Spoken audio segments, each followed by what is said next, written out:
Great day, great day, great day. It's me. It's me. Happy YouTube day, guys. Excuse me, I had to hold my microphone like this. I kept trying to hang it like on my shirt, but it wasn't looking how I wanted it to look. So this is where we are with it. So yeah. I think the next time when I wear my hoodie, it worked a lot better. So that's what I'm going to. So apparently, it's going to work with heavier shirts, right? Right. So happy YouTube Day, guys. I've missed y'all. Hope you guys have missed me. Um, be very transparent. Grief has definitely been kicking my ass. I'm in this place where I'm learning how to grieve as 36-year-old me and not 5-year old Russell. Like, like I would have to sit there and say, like, this with my aunt has really, it's taking me back to when my brother passed away. It was the same. We'll talk about that one day. However, it's just a lot of familiar aspects that I thought I was able to handle. Like I felt like when Trina Braxton had said it, that spoke to me because that's exactly what I said. Like I thought I was strong. Like I was not. I thought I was able to handle it. I didn't say strong.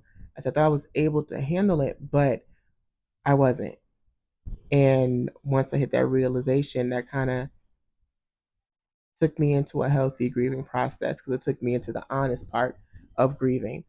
But yeah, keep my family lifted in prayer. Keep me lifted in prayer. This is gonna be a journey. Like I said to my mom, I said I'm not okay, and I don't think I'm gonna be okay for a while. However, I'm going to push. So shout out to everybody who's been supportive, who's prayed, who's reached out, who even though it's been a couple of weeks, still check on me to make sure that I'm okay. I am really grateful. I'm really, really, really grateful, especially like my spiritual mom has definitely been a anchor. Jeremiah's been an anchor. My best friends have been anchors.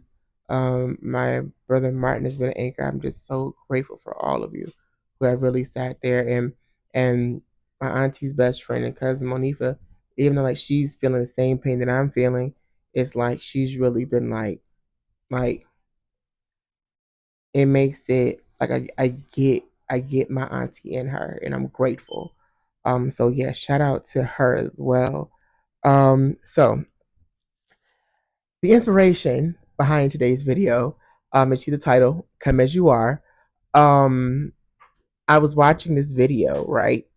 And it was of a popular blogger. And he was talking about it was posted a video and it was of him in service and it was this girl shouting and she was just going for broke, going for broke, going for broke. And she ended up like her skirt was a little fitting, was a little fitting. You know, you can see her little jiggle going on. And he was saying something about somebody wrapping a cloth around her, wrapping a cloth around her. And then it's like I kind of wasn't really too upset about that part, but then it's like the post that came behind it, where he acknowledged it as like kind of criticizing her. And she ended up in response went with another blogger and she went ham on him, like drug him up and down the pews. And I just like it's that's where it titles the video Come As You Are. So we're going to talk about a couple of things.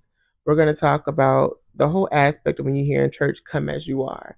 And a lot of people say that in response to, when people say, oh, come to my church. And the response is, oh, but I don't have any clothes to wear. I don't have any church clothes to wear. And the person's like, well, come as you are. And I think that sometimes, like when we hear when people have heard those things, or when I heard it, I felt it was like, especially a younger me, it played back in my mind as if it was in reference to a dress code. And with that dress code or whatnot, it's like, you don't really have to, you come as you are, wear whatever clothes you got, and blah, blah, blah, blah, blah, blah, blah, blah, blah, blah, blah, blah, right? Now, one or two things. One, what if that was all that? This is no shade to her. What if that was? Because sorry, I cut myself off. This is no shade to her. I didn't see anything wrong or disrespectful about. I mean, she was at the altar going for broke, and for me, I hope that she got everything that she was needing in that moment. That's from me. Now, now that I've gotten that out, where was I? I thought I because the way she cussed that man out tooth and nail, I didn't want no smoke with her. Cause I ain't trying to go backwards with nobody. Okay, so coming as you are in a dress code, it's like, all right, so that was my mentality as I was younger, thinking that it was about a dress code, come as you are, mean, wear whatever clothes you have. And I've come to understand that coming as you are has nothing to do with the physical clothes that you wear, but it's all about what we wear as far as emotionally. So when I hear now, come as you are, and knowing God how I know God now, and to me, that means come heartbroken, come depressed, come sad, come angry. Don't take it out on nobody there though. Come as you are. Come how you feel. Come as your as the most transparent version of yourself that you can. That's what I hear when I hear come as you are. Like I don't know no other way to put it. Like, and not even listen, gay, straight. I remember when I got baptized, I had a conversation with a young lady at work, and it really meant a lot to me. And I felt her, and I felt it a couple of people, and what it was is like, I heard this from a couple of people, and what I found so dope was, about this particular individual. Like, I feel like she's dope. And she honestly, in my opinion, has herself more together than me. But what I've heard from her and a few people is like, I'm paraphrasing, like, I'm gonna wait till I, get myself together. And my response to that is like, well, what makes y'all think I got my stuff together? Like, me not having myself together meant I needed that dip even more. You get what I'm saying? Like, like when I got in that water, I didn't get in that water as a perfect person. I didn't even come back up as a perfect person, because even when you wear a shirt and you put it through the washer, that doesn't mean it's a brand new shirt. It's a shirt that's been washed. It's a shirt that's been washed, that's been worn, that's been used. It's clean, but it's been used and it's going to be used again. You get what I'm saying? And, when that shirt gets washed, it doesn't come back up as a perfect brand new shirt. No, it's clean. That's it. That's it. That's it. You know? And I've seen and I love the advancement of church, because a lot of people are grasping the concept of one, church is not a building. Two, there's no such thing as a perfect person. Three, there's never going to be such thing as a perfect person, because even a baby who's done nothing but just cry, they're still born in sin. You get what I'm saying? Like, there's no running away from it. It is what it is. You get what I'm saying? And what I've come to learn is like people get so caught up in the church culture, and it's so sad. As advanced as we are, people are still caught up in the old ways. But I'm like, this is another topic for another day. Another topic for another day. Excuse me. Now, the church isn't a building. We are the church. We are the church. Like, and I think we got it, because what I didn't like was when that young lady's response, she said she wasn't going to church no more. If I remember correctly, she said she wasn't going to church no more. And that really hurt my feelings. I was like, dang, you let somebody like that, not somebody, you let him, of all people. What I mean by that is, what I respected about that individual was that they really stood in their truth, and they didn't let what people would think about their physical attire stopped them from going in the house of God just as they were. And I respected and admired that about him until I saw what I saw. And it was like, dang, bro, like, really? Like, why? And it's the fact that she wouldn't, like, it was such a teaching moment for everybody involved. You get what I'm saying? Because how she was dancing, moving wasn't gonna, I do believe there's an appropriate time there's appropriate time for appropriate things. And then there's a time, and mind you, I've been to this particular church before, and they are so on point in how they move, and they're so like the usher in the back of the church is moving on the same wave as the pastor that's in that pulpit, feet away. And I've always respected it. But my thing about it is, I could understand why the ushers didn't make a move. Some would have. I can get why some wouldn't, you know? And now let's bring it back in. Now, back to was saying like we are the church. We are the church. And I want to encourage anybody who is watching this video, don't let people stop you from going and fellowshipping and enjoying a good word. Yes, it is something I watch church on my phone every Sunday. However, for me, I love and miss being in the house of God with other parishioners. Because again, it's not the building, it's the fellowship. It's not the building, it's the people. And how it's like being in that room and being on one accord with like minded individuals who are coming for one thing. It's like God has no choice but to show up. And that's what I love about going there and visiting. You know? Like that's that feeling. It's like we are the church. It's like God doesn't respond to a building the same way he will show up, the same way that God will show up in a mega church like TD Jakes Church. He'll show up at a little old small Baptist church with 30 to 35 members and be just as, if not more, powerful there.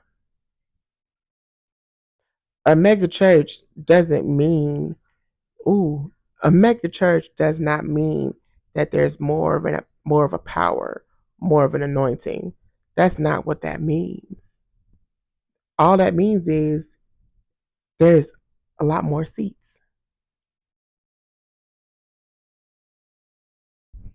Yeah. Just like they say that, but they say like, you don't have to have a 20, 30 members choir, 20 or 30 membered choir to make a beautiful noise. You could do the same thing with about 5 or 6 people. I've seen it. So back to come as you are. When, ooh, I'm trying to maneuver through this without throwing slugs that I'd have to clear up and say it's not what I mean. So I'm trying to navigate through this, even with my notes. I wasn't prepared to because I just got off the phone with a good friend of mine, tapped in a little bit. We had a profound conversation, and it's I'm still feeling a little bit. So, however, um, for me, from that experience and watching it, it was a reflective moment for me because it showed me, Russell, you can't judge nobody yourself. And you've done it before. And it was just like, dang, like who am I? Who am I to sit there and talk about anybody knowing what I've done, what I do, and who I am? You know? Like if I'm saying I apologetically love God from an unapologetic place, who am I to say someone else can't do the same?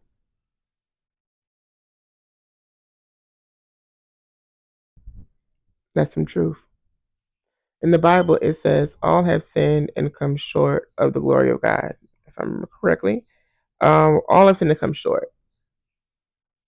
You know, everybody that you're some, and the thing about it is, like with me, I love the fact that I'm very transparent and honest about the things that I've done, the places that I've been, because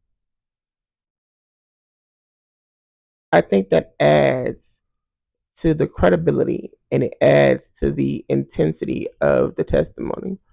Like, I can't really show you how good God is if I haven't showed you how far He's brought me.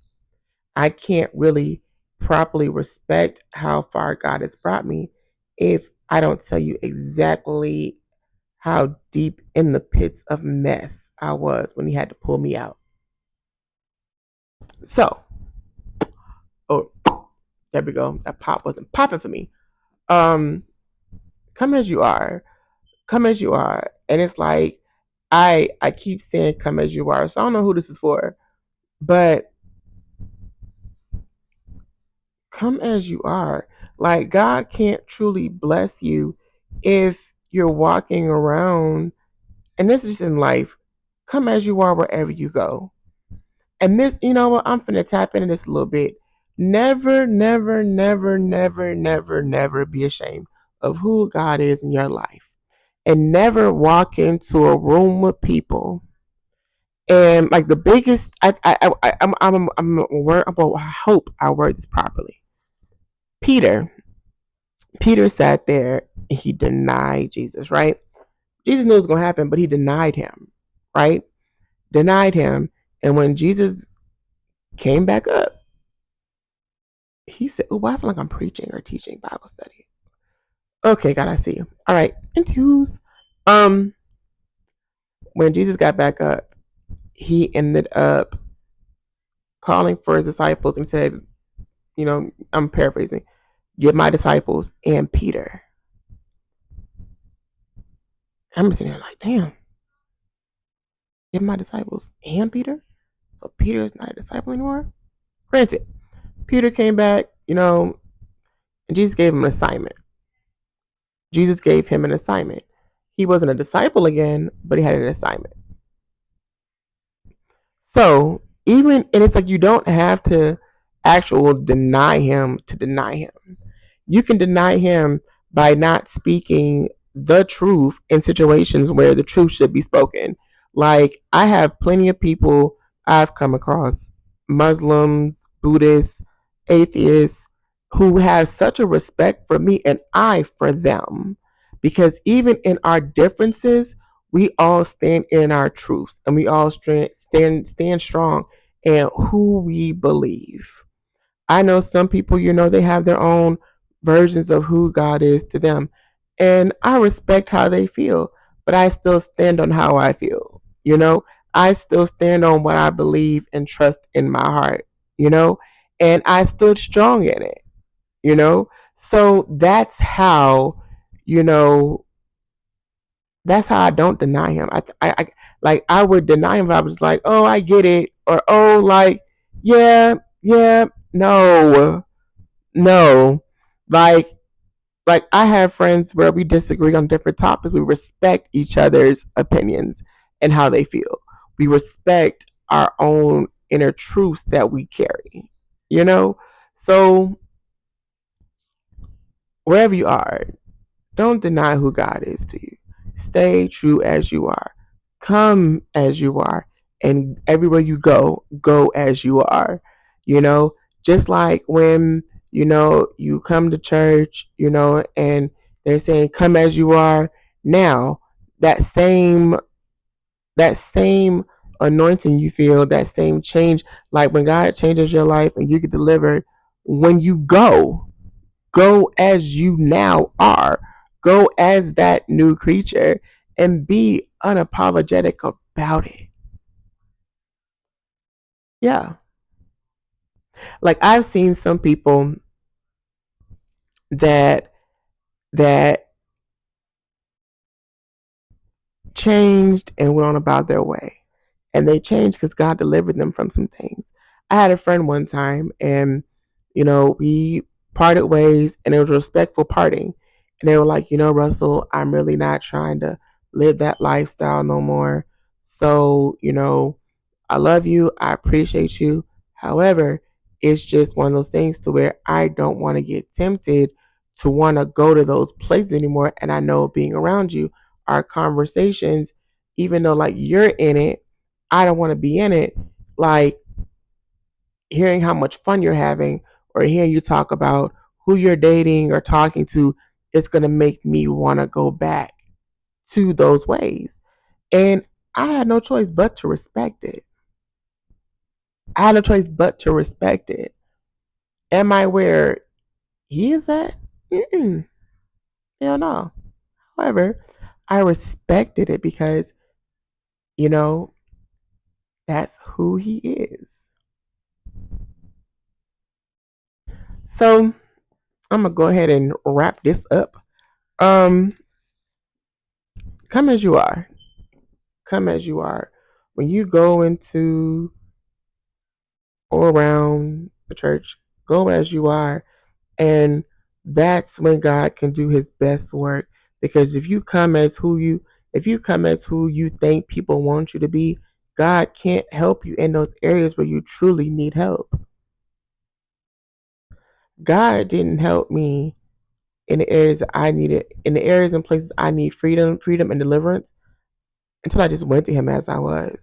And even when I go to church to this day, I don't go as nobody but myself.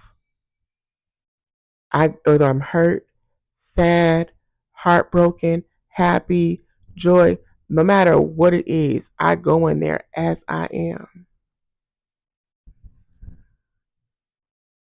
And another thing, when it comes to you judging people's attire, don't talk about them. Get your ass up and help them find something to wear. If you don't, excuse me, I need to put my pad down.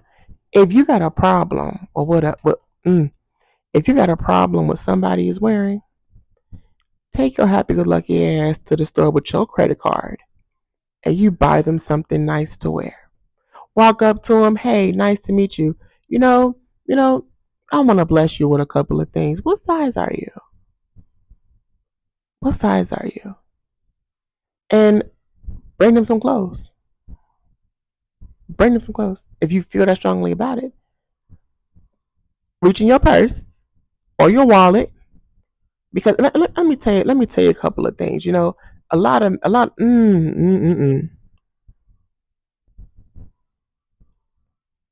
A lot of men will sit there and they'll talk about what a lady is wearing, what they were like was so disgusting. And if they had an opportunity, they would have slid that credit card at a hotel counter to take them in a room and get some. Let's talk about it. Tiana got me a little started a little bit.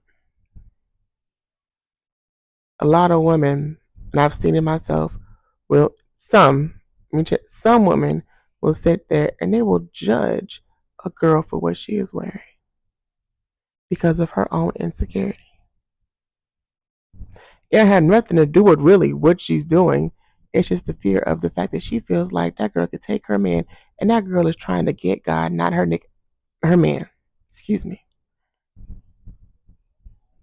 A lot of men will sit there and talk about gay guys like me. Tell y'all a secret. You ready? Let's go there. Come a little closer. The reason why those men got so much to say about the gay man or the sissies in church, me in church, is because low key on Facebook and them dating apps, they be the main ones trying to talk to us. Yeah, I've I've had that happen to me. I've had somebody sat there, and I don't care. This is all truth. I I was at a church. It was convocation, as a matter of fact, it was convocation a couple of years ago, and I was on the apps or whatever, and someone when I'd seen the notification come on my phone was flipped up, and I flipped it over real fast, and my brother was with me at that particular convocation, and I flipped my phone real fast, and then in the night I go home. checked the notifications, and I got a nice seeing you in church. If I can tell you how many times that has happened by someone either undercover or married, I can imagine how many girls get messages from these same married men. Good seeing you in church today, sis. If you ever have any car trouble or anything, let me know. Women do it too. Oh, want to iron your shirt or cook you a dinner? I brought this plate for you. Now, I know some beautiful women, younger women. I mean, older women, they do it for us younger men or whatever. Because I've had, a few little, adopted grandmas that made me a plate or two.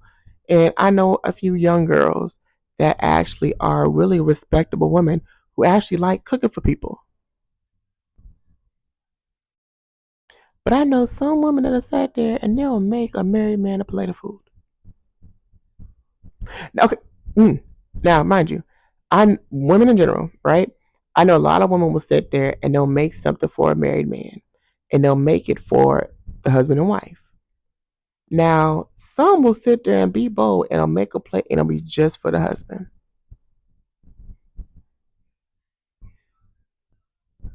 But that's another topic for another day. I didn't dug too deep into it. So, what I want to say to those of you who judge, who walk around and they put people in hell based on a preference, attire, or anything that is different than them. I want you to ask yourself, is the reason why I'm running my damn mouth, is it because I really do feel like it's inappropriate? Or is it something in them I'm afraid people will start seeing in me? Is them being around going to tell on me?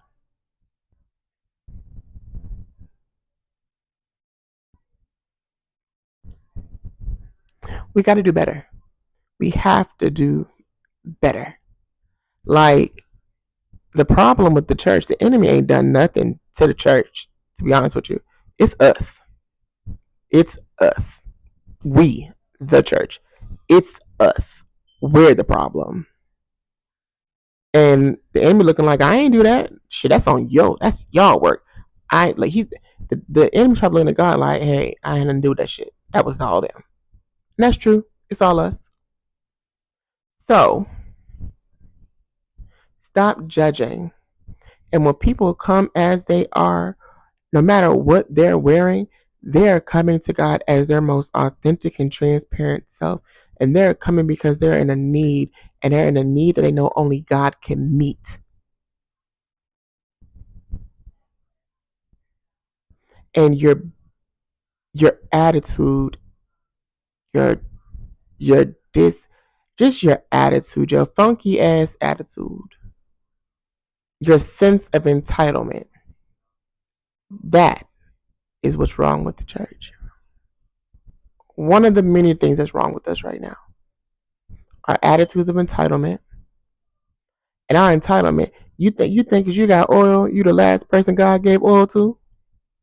So you feel because you can speak in tongues, you feel because you can read energies, because you feel like you have the gift of sight or the gift of healing that makes you better than anybody else. It does not. Me, in my worst, God was giving me visions and God gave me words to speak. So to those of you who are sitting there feeling like I can't go, baby, listen, you got a gift and you can't figure out how to develop it or nurture it or handle it, and it's a lot, baby, take your butt to somebody's altar.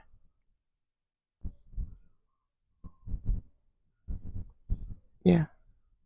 So that's all I got for you guys today. 30 minutes strong. That's like two. Dang, I did good on this one. I love you all. Thank you guys for watching. I'm gonna talk to you guys next week. I have some things I was thinking about doing, but I put on hold because I need to navigate through me right now, and I need to put this focus on really grieving my aunt right now. So I may jump back into all the projects that I wanted to do. It's a couple of them I wanted to do. I may jump back into a couple of them, but one of them being my hoodies.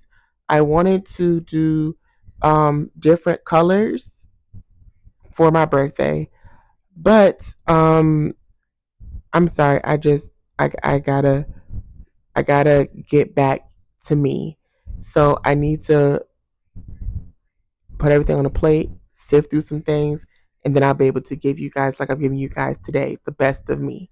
So I'm gonna ask you guys because I do want to do at least one color.